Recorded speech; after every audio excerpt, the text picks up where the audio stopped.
Hey there guys and gals, welcome back to BackPocketGameReviews, and today we're going to talk about, well, GameStop essentially tried to implode on itself yesterday, and unfortunately a lot of this kind of looks like we're looking at the final years of GameStop. You're not going to see them go out of business probably like immediately, but it's probably very likely in the works.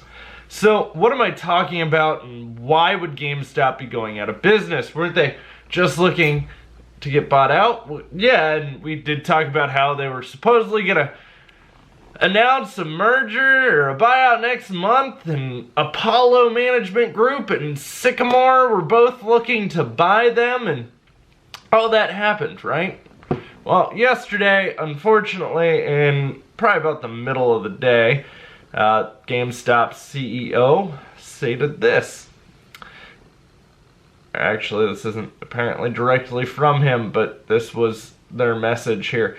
GameStop Corp today announced that its board of directors has concluded its previously announced efforts to pursue a sale of the company in conjunction with its broader review of strategic and financial alternatives. In June 2018, GameStop's board, together with outside financial and legal advisors, commenced a review of a wide range of alternatives to enhance shareholder value. The board undertook a comprehensive review process, including discussions with third parties regarding a potential share or sale of the company. GameStop's board has now terminated efforts to pursue a sale of the company due to lack of available financing on terms that would be commercially acceptable to a prospective acquirer. As part of the board's review process, as previously announced, the company sold its Spring Mobile business. This transaction completed on January 16th, 2019, and generated approximately $735 million in immediate cash proceeds. The board continues to evaluate the optimal use of these proceeds, which could include reducing the company's outstanding debt, funding share repurchases, reinvesting core video games and collectibles business to drive growth, or a combination of these options. Furthermore, the board is continuing its search process to appoint a highly qualified permanent CEO and is working with leading executive search firm. So in case you didn't know, within like a very short month period, GameStop had a CEO die. And this is like 3 months, maybe 3 months total. GameStop had a CEO die and a CEO quit. And then now a former CEO who is a board member is now currently running the company for the short term. He was a long CEO for the company, but after GameStop announced this said news, their stock dropped immediately from just shy of $16 down to $11.28. Now, almost $16 was decent for what GameStop had been going through. That sharp of a stock dive is relatively indicative of why GameStop is going to have problems now. So if GameStop would have went private, GameStop would have been a private company. There aren't shareholders that GameStop now has to please, to keep happy, to try to want to keep invested in the company. And I know a lot of you are probably like, well, what do you mean? So, shareholders are a tricky thing, and being a publicly traded company is part of why restructuring is going to be really hard for GameStop. Shareholders can get spooked very easily. Obviously, your profit could go up, but if that same store sales are down, well, some investors are going to start backing out because they're going to see it as, oh, well, if same store sales are down, these stores are now doing less sales, despite profit being up. I know you would think profit would be like the end-all be-all. It's not. There are a lot of aspects that are looked at by corporates and obviously shareholders of a company. And I don't foresee GameStop being able to make any changes without hurting something, at least in the short term. I mean, rewards cards are another thing that are ultimately pushed because of shareholders. And you might go, oh, well, why? Because there's a lot of studies that show rewards members actually wind up spending more in your store than any other customer. Now, you have to almost kind of take this into consideration that obviously, if you don't have a rewards card, there's only so much they can track that data. So they're able to track rewards customers easily, but not every other customer. So this is also kind of like one of those take it with a grain of salt kind of statistics, but that's how a lot of retail stats are.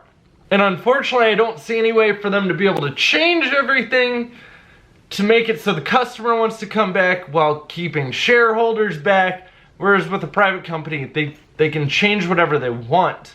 And I mean, obviously they still want to make money, but as long as they are doing that, there's no real big issue. And even right now, GameStop still makes a profit. They don't lose money every year. I mean, don't get me wrong, they came kind of close this last year, but usually they make a lot of money. They even have a decent payout on their shares. But the issue comes into play of if you spook shareholders and they all peace out and leave, well, now you've got other problems on your hand. And the sad part here is I don't really want GameStop to fail. I want GameStop to become more closer to what it was, to that former glory that they had. And for me, it really wouldn't be the former glory of GameStop. I actually was a game crazy person. I went to Game Crazy.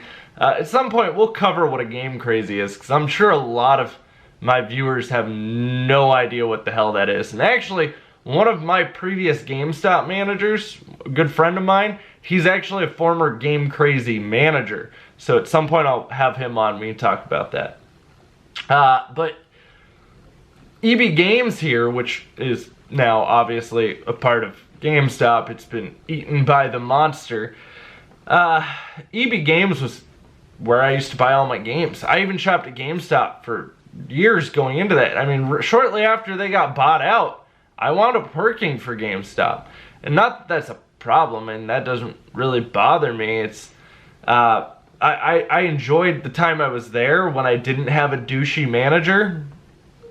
It's kind of like one of those things. You enjoy the company you're with sometimes, but outside of that, not always. It was fun to talk to people about games all day. That was literally amazing for me. Hence why a lot of times I like to talk to you all about games. It's weird that it's my hobby, but that's all I really want to talk about. Odd, right? So I think, unfortunately, the sad part to this is if GameStop were to die, if GameStop were to go out of business, I think we're really gonna be looking at an all-digital future probably shortly around the corner. And I know a lot of you are probably like, why would you say that? How could you? So right now, we're sitting at a point where no company, they couldn't find a financially beneficial situation for a company to buy them. That means one of two things. That means two things happen. Either A, no company was willing to pay GameStop what GameStop thinks it's worth, which is probably the most likely thing that happened. They probably threw out a number, and GameStop was like, no, we're worth more than that. And they were like, really? Because you're losing market share every year. Every year. And that's a multifaceted issue. We'll eventually dive into why GameStop is losing market share. Why is GameStop failing? I'm going to give a full breakdown on this. As someone who works retail and looks at P&L sheets pretty regularly and has to deal with a lot of these numbers being talked about in my own job, I'll dive more into this. But I think that's probably the most likely situation. The other one would mean that they couldn't secure the financing, and when they tried to, no company could wanted to give them the financing for such a shaky investment, but I'm still going with the first one on that. So that also kind of shows another thing, though, is just how much market share GameStop has lost. We always say GameStop is the largest video game retailer, which they are. They're not the largest seller of video games in retail, though. which is the hard part to kind of understand of this, GameStop is the largest retailer that only sells video games. That's where that statement comes into play. There are companies that outsell them in it, and actually when you really take into account that 75% of game sales in 2017 or 2018, I don't remember which year I'm taking this from, but it was on the NPD chart, the 75% of game sales were digital. That's crazy. That's absolutely insane. That's that much of that market share that GameStop lost without being able to control any of it. And it's hard. It's really hard to compete against digital. I can buy it right on the console. I don't even have to get up off my lazy backside. I don't have to go deal with the guy at GameStop asking if I want to pre-order something. Do I want to renew my rewards card? And I get it. These are social interactions. I shouldn't want to avoid these social interactions. But I really don't want to be badgered about pre-orders and game protection guarantees. And I'm not saying it, I mean, you can do this all very politely, but it's never just a, hey, do you want to renew your rewards card today? It is out of date. No, that's not threatening. That's not pushy. I usually get some pushy response of, are you sure it saved you this amount of money? Look, if I say no more than twice, and I'm coming up on my third no, we're about to get rude. That's what's gonna happen, alright? So you can chill your tits. But it's never something just not pushy. But also I work a lot. I work 40 plus hours a week at my main job. Then I do my YouTube videos. Then I stream, which I've been streaming a lot more regularly. I don't necessarily want to run out. I'd kind of rather just make sure it's downloaded and then come home and boom, there we go. It's all ready to go, guys. It's awesome. I don't know. It'll be really interesting to see, though, how everything evolves for GameStop here. And, I mean, I have ideas on how I think they could fix it. But, again, all of them are going to affect that stockholder situation. And I do agree, reinvesting and buying back some of those shares to kind of shrink down some of their share amount there is probably a very wise idea. But I think the biggest one that GameStop needs to focus on is probably knocking out a lot of that debt before that debt matures. Because that's what happens to a lot of these companies when they wind up going bankrupt. GameStop still makes money. It's not like they're losing money. It's not like GameStop made negative dollars last year. No, they made a profit still.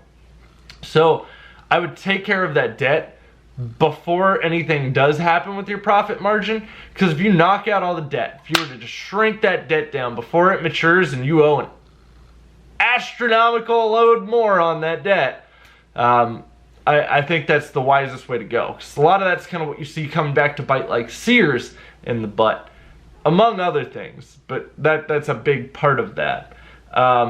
And then I also think GameStop is kind of headed in a smart direction on what they're selling. But well, this is a topic for a different thing.